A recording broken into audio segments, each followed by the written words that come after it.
Good afternoon, everyone. I'm Andy, and welcome to this week's Team Kentucky Update. We'll start where we always start, with a red-hot economy here in Kentucky. Since I became governor, we've now announced over 1,000 new location and expansion projects with over $32 billion in new private sector investment and creating nearly 55,000 new Kentucky jobs. Those are all records that we can all be proud of. We all deserve credit for, and will help us provide more opportunities for our kids and our grandkids than we ever thought was possible. Companies of every size have contributed to those numbers. We've welcomed the largest investment in our state's history, along with the growth of small business in every corner of the state. That's why today I want to highlight the Kentucky Small Business Tax Credit, which is providing support for companies across the Commonwealth. We sent out a reminder that eligible companies can still apply for a tax credit up to $25,000 through the program. It is available for most. It is available to most for-profit businesses with 50 or fewer full-time employees, including construction, manufacturing, retail, service, and wholesale companies. So if you own a business and you've created and maintained at least one new position over the past 2 years and invested in new equipment, there's a good chance that you are eligible for this program. The time to act is now. If you apply by November 1st, we can guarantee your application will be fully reviewed for 2024 tax credit eligibility. Small business is a vital part of our Commonwealth. It creates by far the most new jobs year in and year out. And this is a tax credit that can help you, but you have to apply for.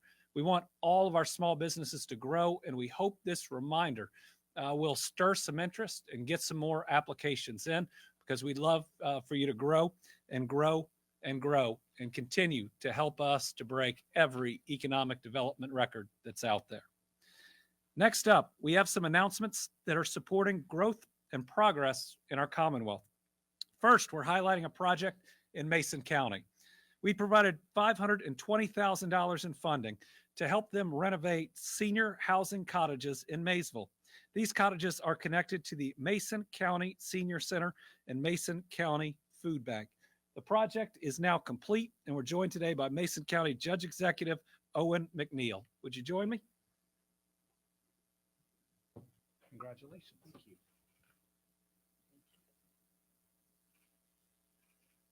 Would you like to say a few words about the project? Thank you, Governor, and good afternoon, Team Kentucky. First, allow me to take this opportunity to say thank you on behalf of our senior housing clients and tenants, as this project is probably most impactful for their lives, providing safe and effective apartments for some of our most important and at-risk citizens. The Mason County Senior Living Campus was developed in stages back in the 1970s to provide housing for some of our most at-risk population.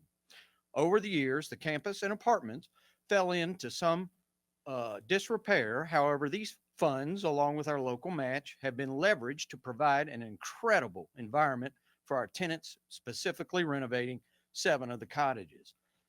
The campus is located in the east end of Maysville and includes not only our apartments, but also the Mason County Senior Center and the Mason County Food Bank, providing a one-stop shop for those seeking additional resources. While the renovations highlight an effective use of public funding at an even higher level, it highlights this administration's flexibility when doing what's right. Our first application of these funds represented pre-pandemic pricing on cost and materials. Once awarded, we realized those levels wouldn't cover half of our proposed project plan and worried we'd need to give the funding back. Thanks in no small part to our Buffalo Trace Area Development District personnel and Christy Dodge, Kaylee Ziegler, and our aging staff with Caroline Ullery and Jen Boone, as well as your fantastic staff at DLG and others, we were able to apply for and receive additional funding to complete our project scope, given the higher cost to build. Finally, at an even higher level, while we've seen projects with much greater monetary awards or larger job announcements and other positive community announcements in Maysville, Mason County, and Northeast Kentucky, Our housing projects, such as the Mason County Senior Housing Project, are some of the most impactful on our local citizens' lives. We're making immense strides in supporting housing for all our citizens across socioeconomic spectrum. Partners such as Frontier Housing and our Hayeswood Hospital's $2 million brownfield grant, our Welcome Houses permanent supportive housing project, and of course, the Mason County Senior Centers project, supported by Buffalo Trace and DLG, make some of the greatest and most immediate impacts on our local citizens by providing safe and affordable living and housing. Thank you, Governor Beshear. Thank you. Appreciate it, Judge. Mason County is on a roll. Mitsubishi Electric, big announcement not long ago, and now this housing announcement. Next up, we have good news in terms of housing for the city of Moorhead. Moorhead is building 40 affordable apartment units. These units will range from 1 bedroom to 3 bedroom. We're helping out. We're providing $1 million to Moorhead to help complete this project. We have a video from Moorhead Mayor Laura White Brown about the project. This project is more than a development. It's a lifeline for 40 families in Moorhead. With these new affordable housing units, the Parkview project addresses a critical need, offering families a place to call home of their own. It's a significant step in continuing the revitalization of our community, fostering growth, and providing stability for our citizens. Thanks to this initiative, Moorhead is building a brighter, stronger future for all who live here. This project would not have been possible without the generous support of Governor Andy Beshear and the continued commitment from Frontier Housing to support quality of life initiatives in the Moorhead area. We can't thank you enough. The last project we are highlighting today is in Magoffin County. Magoffin County is extending water lines to connect 62 homes to public water for the very first time.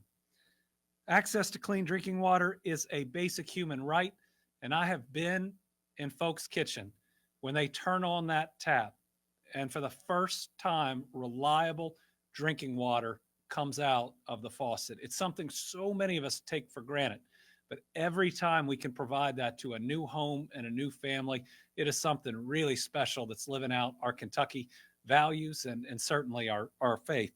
This project is receiving $1.25 million, and it also received over $1 million from Kentucky's Cleaner Water Program. And this project received over $200,000 from the state's grant program. This shows what we can do together.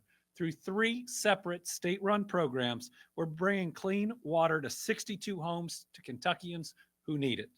That's the legislature, the governor's office, and certainly our county judge from Magoffin County, Judge Executive Matt Wireman. Judge, I know you've been working on this project for a while.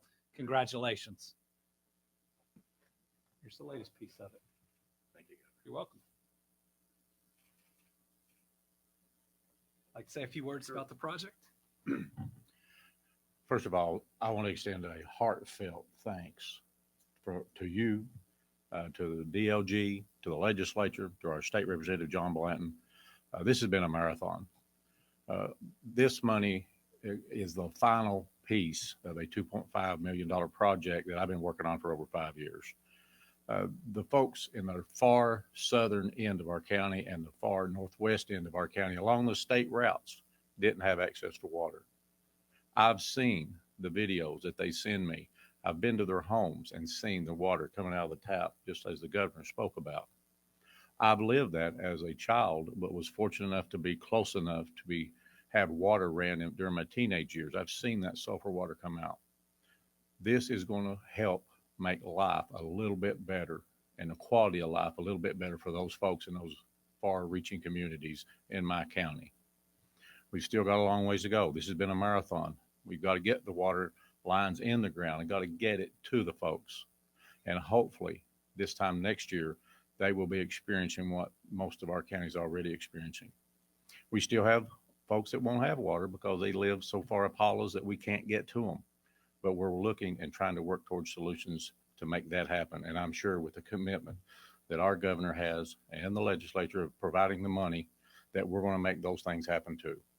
Again, thank you, Governor, for your continued support of rural Kentucky and representing us well on the national stage. I appreciate you. Thank you, Judge. In total, we are announcing 11 projects today. All are funded through our Community Development Block Grant Program. We call that CDBG. This program is administered by our Department for Local Government. A full list of projects will be in the release that we put out after the update. Now moving from water, which is life-creating and life-saving, to blood, which is life-saving in times of trauma or in sickness and is necessary all over our country for the safety and well-being of our people. In August, the American Red Cross announced that our country is facing another significant blood shortage. So next week, on Thursday, September 12th, Brittany and I are going to roll up our sleeves again and donate. We hope that all of Team Kentucky will join us across this Commonwealth. You can sign up for our blood drive at the state capitol campus at governor.ky.gov/giveblood. If you live outside of Frankfort, you can still participate. Our website includes a link where you can sign up to donate in a location near you. It'd be something that people can donate at different places all over the Commonwealth. What we can do is one initiative. What we can do is one Team Kentucky saying in times of emergency, when people need blood, we're going to step up, we are going to help, and we're going to make sure that next person that's in an accident, knowing that they could be your relative or mine, is going to have the supply that they need waiting for them. The Red Cross reports the national blood supply has fallen by more than 25% since July the 1st. Right now, blood is being distributed to hospitals faster than new blood donations are coming in. The Red Cross is working with hospitals around the clock to get patients the transfusions they need, but they can't do it alone, and they need our help. Folks, this is a way that everybody out there can save a life, whether that's saving a life through a traumatic accident or somebody facing an illness that needs blood to get better.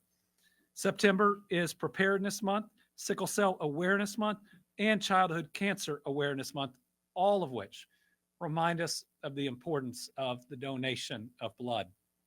Again, we encourage everyone to visit governor.ky.gov/giveblood, which is on the screen, to sign up and donate. You can donate all around the Commonwealth. Now I want to introduce Steve, who's been with us a number of times here. He's the CEO of the American Red Cross Kentucky region, to say a few words about the shortage and the impact that you can have by rolling up your sleeves and helping out.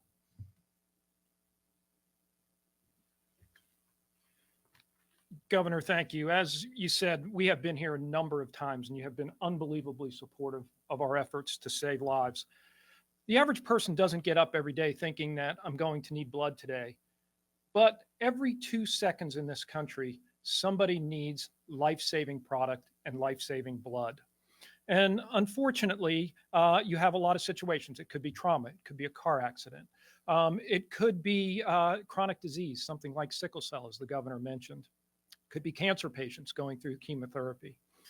And if that blood is not on the shelves, there is a risk. There is a risk to our citizens right here in Kentucky. As the governor mentioned, there are some sobering statistics on what has happened to the blood supply within the last couple of months. The blood supply since July the 1st is down by 25%. And when that happens, there is not blood on the shelves to go ahead and provide the life-saving products. And this situation ripples through healthcare, it ripples through the whole entire system. Over the last 20 years, the blood supply is down by about 40%, and the number of donors presenting are down by 40%. That is a statistic that we simply must reverse. And Kentucky is not immune from that statistic. Those same demographics and same issues play out here with the over 80,000 units of blood that the Red Cross collects every year here in Kentucky. Blood cannot be manufactured. It can't be stored for long periods of time. And that means that we have to constantly and consistently get people to give the gift of life and to roll up their sleeves. I cannot thank the governor and the first lady enough for their advocacy and their personal involvement, rolling up their sleeves numerous times to provide the example and give that blood.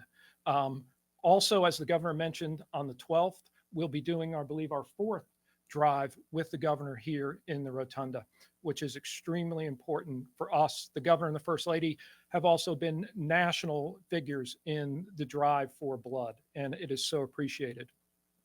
It only takes about half an hour to give blood.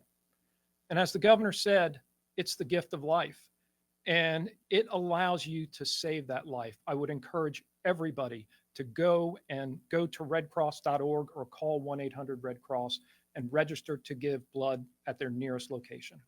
Thank you. Thank you. I know and care about people that regularly need blood transfusions. I've had friends and relatives in the emergency room that without it would not be here. It's just a small way that we can pay it forward, that we can be thankful for our blessings, that we can do something that will help someone out at a time when they need it, and that we know somebody else is out there doing it. And that might be the person whose blood is needed when someone that we care about is in trouble. I'd also remind everybody that this date, September the 12th, is just one day after September 11th, which is a day we can remember as a lot of people needing that help and ensuring that we are doing our part. I lost a college fraternity brother in 9/11 on a floor where the first plane hit. And while there wasn't a chance to provide those services to him, so many others needed them. I think back a little year and a half ago at the shooting at Old National Bank and walking into U of L Hospital. And while not all my friends made it there, the ones that were there needed that help. We're getting that blood. This is our chance to do something really, really important. So I'd ask everybody out there who's willing, sign up anywhere in your Commonwealth, in the Commonwealth, talk to your friends, whether you do it through ours or you just do it.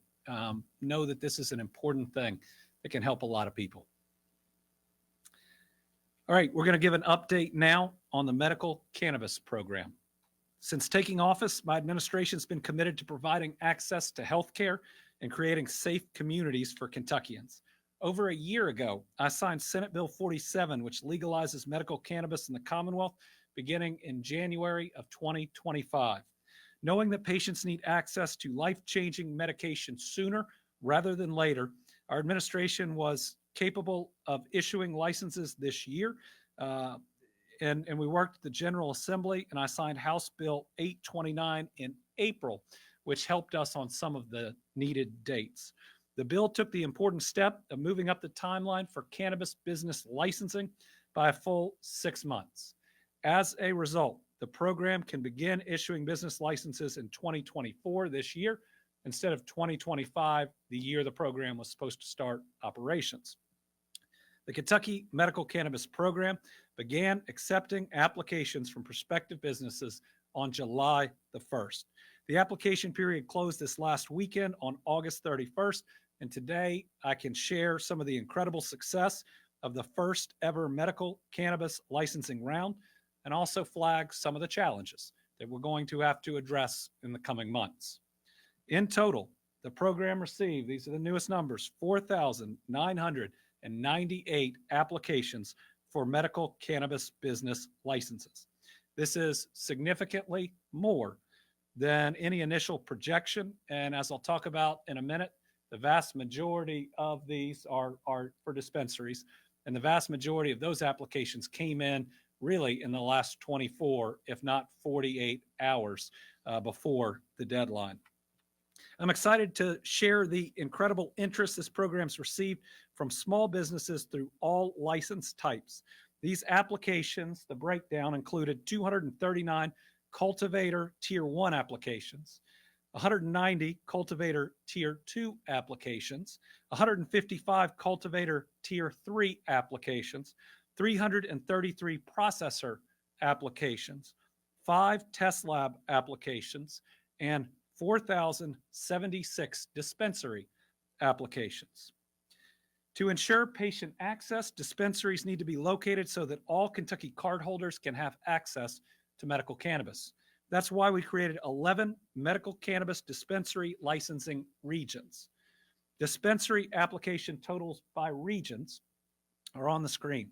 We had 607 applications for the Bluegrass region, 630 for the Kentuckiana region, which includes Louisville, 161 for the Northeast, 161 for the Northern region, 477 in the South Central region, 258 in the Cumberland region, 97 in the Mountain region, 369 in the Pennyrile region, 301 in West Kentucky.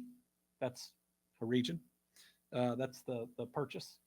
342 in the Lincoln Trail region, 397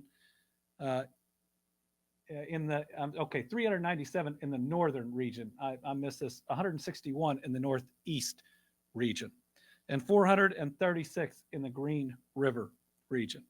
I should note that on July 25th, the Office of Medical Cannabis requested that potential applicants submit their applications as early as possible because we are reviewing them in real time when they come in.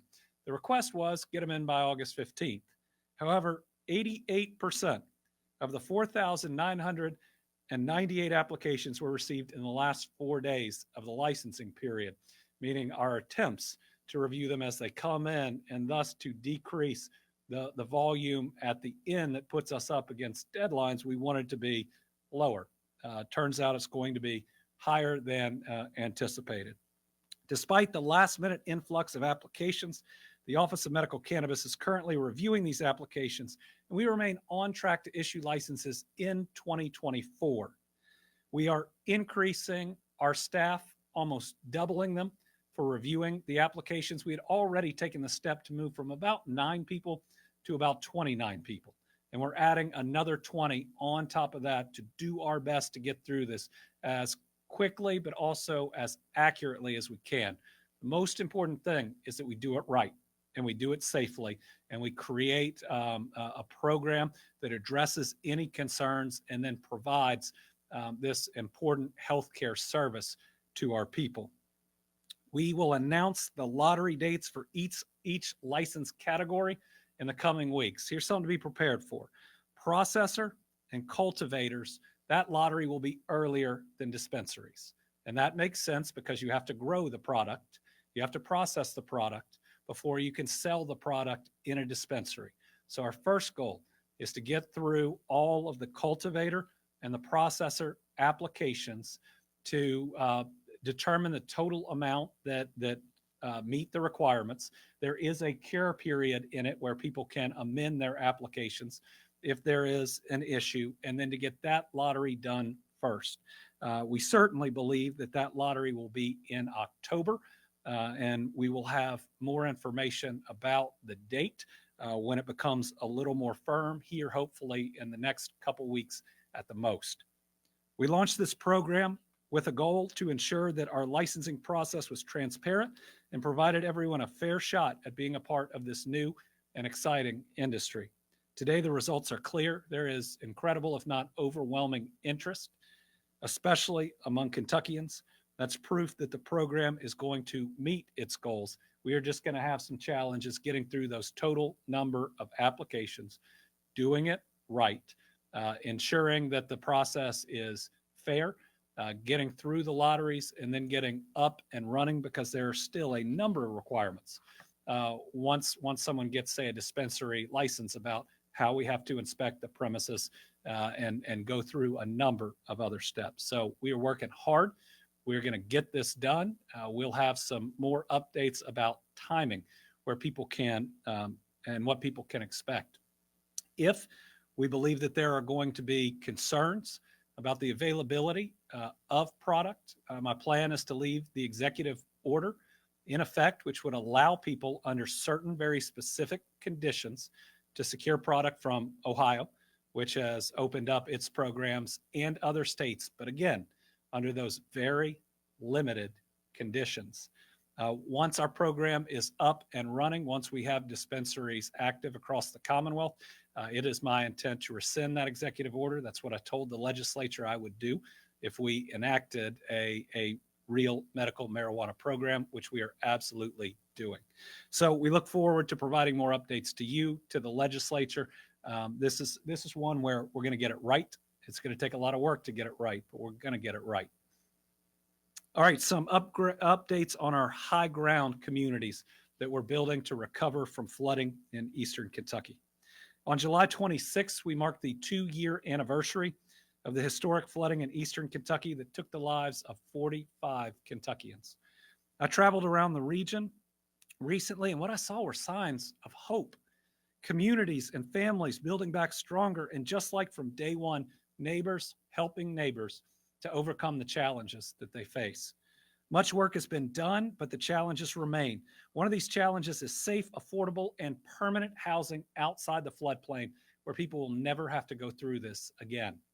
Housing remains the #1 need in the area. To assist with these needs, we've announced 7 high ground communities in 4 counties. Together, the communities will bring over 500 new homes to the area, though it's going to be significantly more than that when you look at the private development that's going to occur around the projects that we're doing.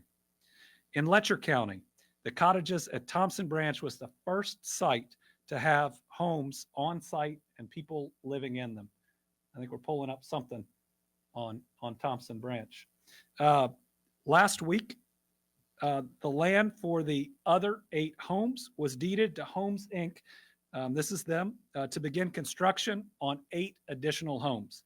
Homes, Inc. is one of our great nonprofit partners in the High Ground program, and they're helping communities recover. With this transfer of property, Homes, Inc. is going to quickly begin construction, getting us one step closer to even more survivors moving into new homes at Thompson Branch. A whole lot of that construction is going to occur this year. This will be our first high ground site that will be full, and we expect that it will be full, hopefully, early next year. Second site, Wayland. This is a 4-acre site in Floyd County, formerly owned by the Wayland Volunteer Fire Department. 11 families have already moved into their new homes there. When I visited in July, we announced that more homes were going to be built in Wayland at an adjacent property. This new site will more than double the number of homes for flood survivors at that high ground community with 13 additional homes. Our friends at the Appalachia Service Project did not waste time. The first 11 homes were completed in just 8 months. Also in Floyd County, New Hope Estates has partnered with Mountain Housing to construct 33 new homes and rehab 1 additional to assist flood survivors. Site work and storm sewer construction are going to start within the month. Fahi continues to take applications from flood survivors to get them into these new homes. Now I want to move to Chestnut Ridge. I think we've got some drone footage of good work going on there. Chestnut Ridge in Knott County is a site spanning more than 100 acres that's going to have about 150 homes that we'll work on. Ground engineering and environmental reviews are complete. Water, sewer, and road designs are complete. Water and sewer line installation and construction on the first access road is already underway. I saw some of that construction. Work is progressing to complete drainage work, sidewalk, and paving on the access road this fall. A contract was awarded on Tuesday to extend the Chestnut Ridge Road by 1 mile and to build streets and sidewalks and other infrastructure to support this subdivision.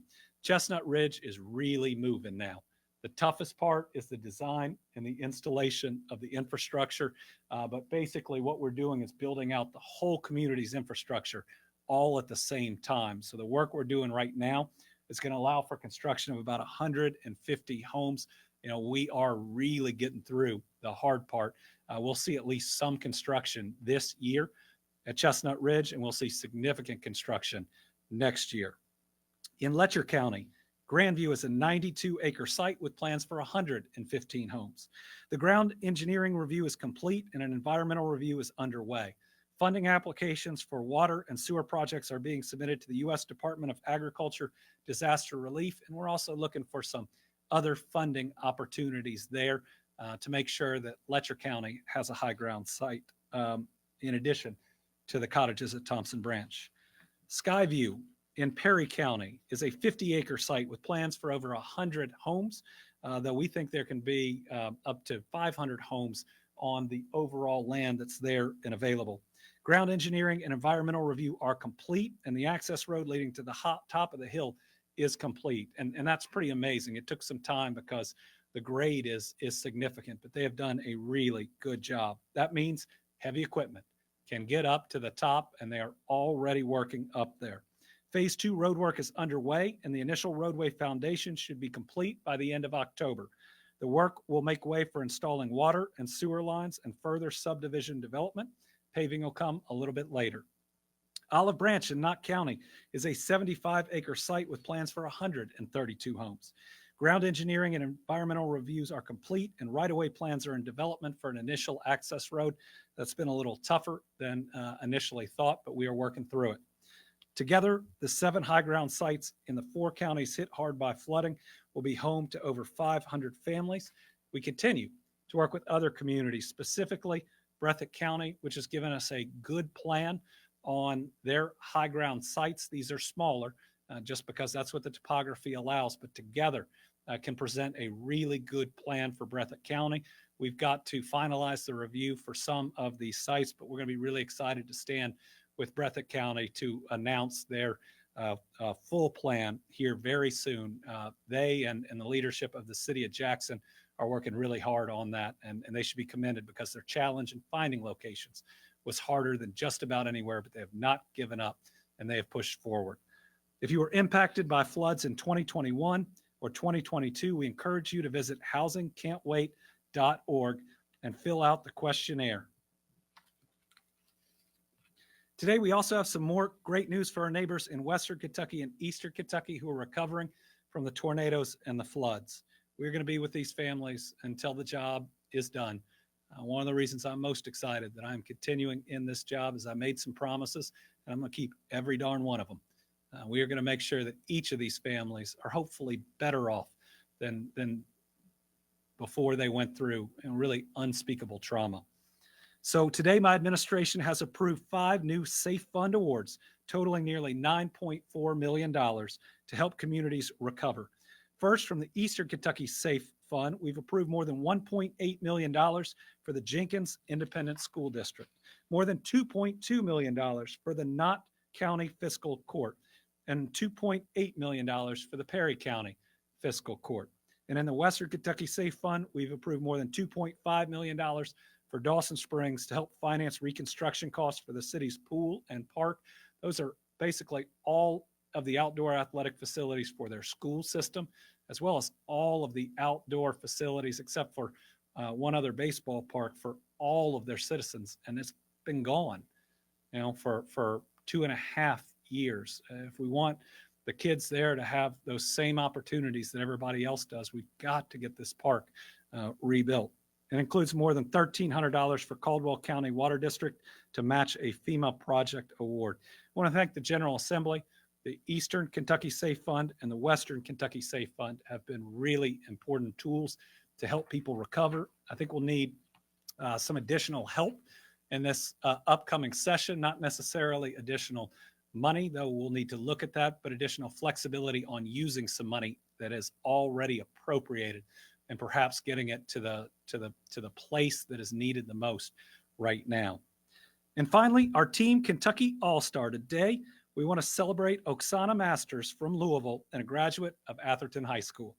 Oksana is a Paralympic athlete competing in multiple events, including rowing, cross country, skiing, and cycling, just to name a few. Oksana's story is absolutely incredible. She's born 3 years after the Chernobyl disaster that caused severe radiation-induced birth defects that eventually led to the amputation of both legs below the knee, as well as extensive surgery on both of her hands. Oksana suffered through horrific experiences during her youth, but then she was adopted by her mom, Dr. Gay Masters, in the United States. That's when she took up rowing at the age of 13. Oksana used competition as her way to heal and put the trauma of the past behind her. She said, "I was able to learn my strengths and to really appreciate what my body could do rather than focus on what I was missing." Despite all the hardships she's faced, Oksana Masters has medaled in 4 different sports in the Paralympic Games and won her first gold medal in the Paris Games on Wednesday. She finished first in the age 4 to 5 women's paracycling time trial. That was the 8th gold medal an 18th medal overall for masters. And just as we were preparing for today's update, we learned she did it again.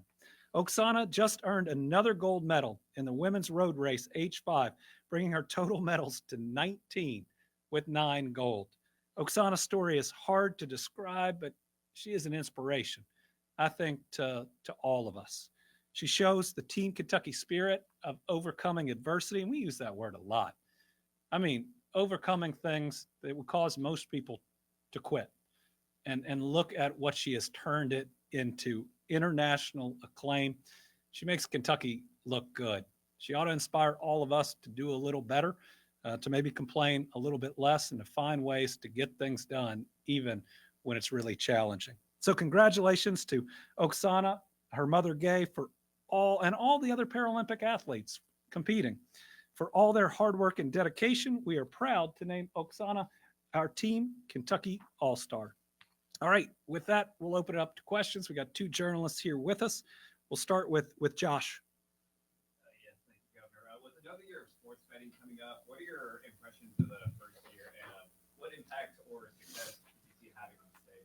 Well, I think the first year of sports betting was hugely successful, and it exceeded all expectations.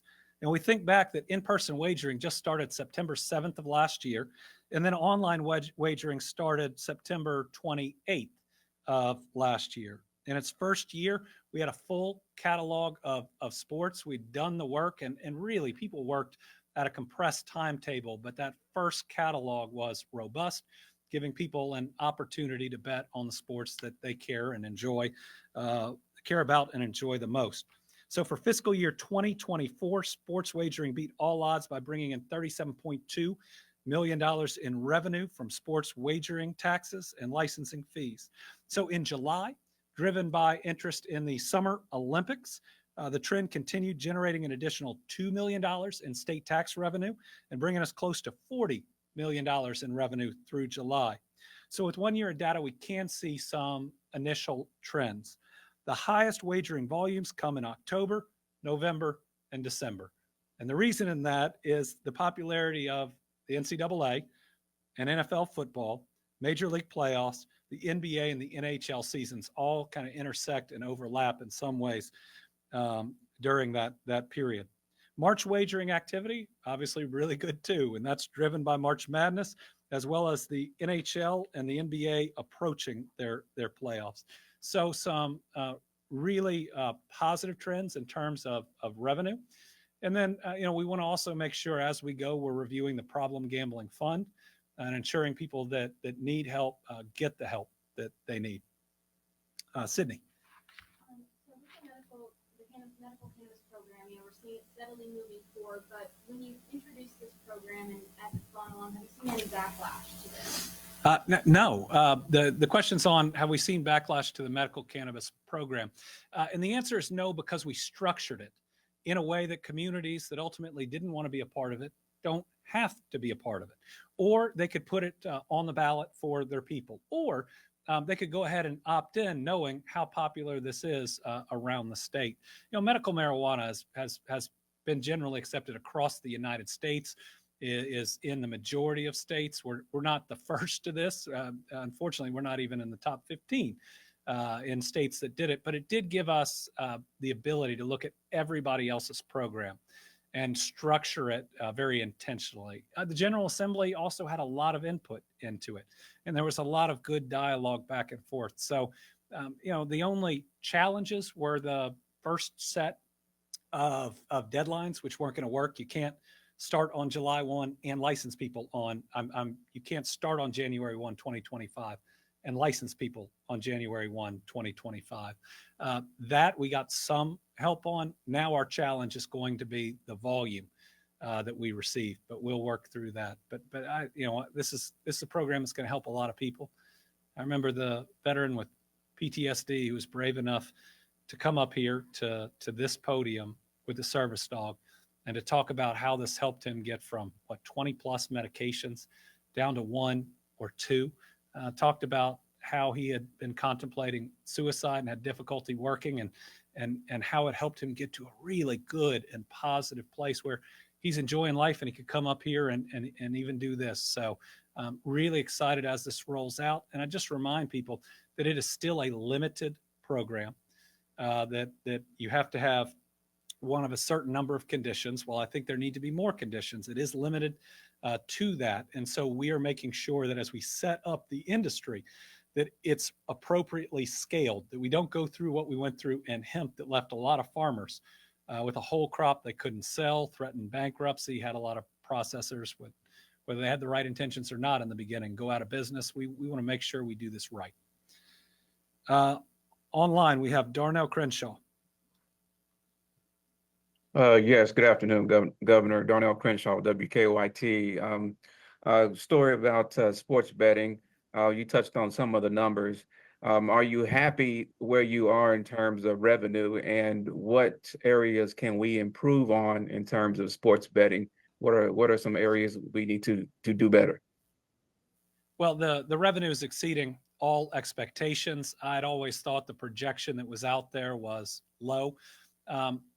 But it's not just the revenue coming into the state. Listen, what this shows is a whole lot of people were gambling before, and now they can do it in a legally controlled way that keeps revenue, in this Commonwealth, helps us better identify people that need help, and ultimately makes this a safer entertainment option for people. A couple things that are the biggest thing that's out there that's being discussed right now are prop bets, especially for the NCAA. Concern that while they believe that athletes are sufficiently insulated in terms of the outcome of a game and the spread, the concern that prop bets on who will take the first shot or others could potentially influence those athletes. That's being discussed, especially by the commissioner of the NCAA right now. Other than that, as time goes on, I'll take a little bit more time to see our effectiveness in helping those that may need a little extra help with the Problem Gambling Fund, but we're going to be watching that really closely, and we have an option with one type of session, every year, to be able to come back and do a little bit more or change the way it goes. But generally, I mean, we had a lot of good models to look at. We had some flexibility from initial e-regs to when we had the permanent regulations come through. I think it's in a really good place. Mark Vanderhoff, WLKY.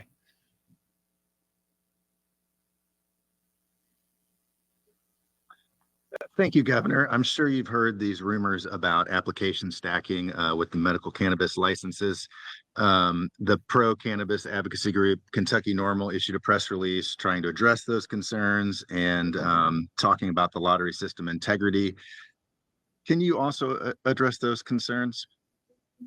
Well, certainly it's something we will look at as we get through the applications. I believe the system was set up to prevent the stacking. And it's something that we'll be able to look at as we go through. It's hard to identify yet whether it's happened, how much it's happened, because so many applications came in right at the end, a big flood of them. But I do believe that the system is set up, and we're bringing on extra people to prevent that from happening. It also shows how important having that lottery is, with this many people vying for a certain number of spots.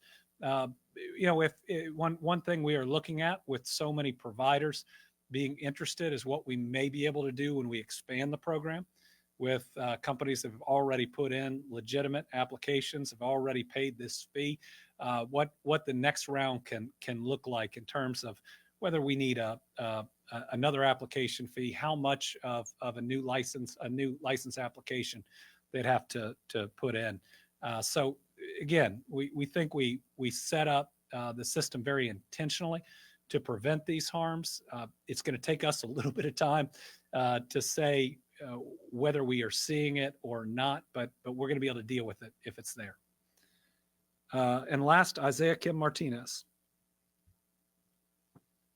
Hi, Governor. Thanks for taking the time. I want to ask, we've seen some Louisville, Kentucky Democrats in the state legislature deal with some issues in the headlines here in recent weeks.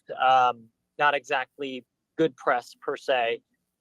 We know there are quite a few seats that Democrats, I'm sure, would like to flip blue here in Jefferson County in November. Do you feel strongly about this new round of candidates and why? I think there's some great candidates running for office out there. And let me first say, regardless of party, it takes a lot to put your name on that ballot, to get out there and to run for office, to choose to do public service. So, congratulations and thank you to everybody who signed up to run, whether it's the Democratic Party, the Republican Party, or any other party that's out there. We need elections. We need an exchange of ideas. Now, we need them to not be mean, nasty name calling elections. We need them to be about how we move, not right or left, but forward. I think there are a lot of good candidates out there with good ideas, candidates across multiple generations. The concept is we're supposed to bring people in that aren't just this team and that team, but each that have their own background, their expertise, their experiences, that have had different things that they've had to go through in life, and to bring all of that experience to get the very best legislation, and not just legislation written by this partisan think tank or that partisan think tank. And so I'm really excited by the candidates that are out there. I'm excited about their backgrounds. I'm excited about their energy too, which is something that we need. I mean, we've had a lot of sessions that have been mean and nasty, where people have been gavelled down, where people have been yelled at on the floor, where legislation has passed that's deeply personal and harmful to one of your colleagues that's sitting there. I hope we can get energy and candidates that can move us beyond that. I mean, we are not each other's enemies. We have enough enemies outside of this country that want to do us harm. This false narrative that we are supposed to be against each other, it's got to end. I mean, our country can't be at a boiling point of partisanship for much longer. I mean, you're supposed to pick a side now, from everything from the car you drive to the beer you drink. That's not where our people are. They want to wake up in the morning and think about their kids and their job, their next doctor's appointment. They want their neighbor to do well, regardless of what party they're in and regardless of some of their views. We've got to get back to that. And that's going to require candidates that care more about representing their district than they do about just being a part of a team. So with that, thank you all. Next Team Kentucky update is next week, unless Crystal tells me I'm wrong. No, it is next week. We'll see you then. Thank you all.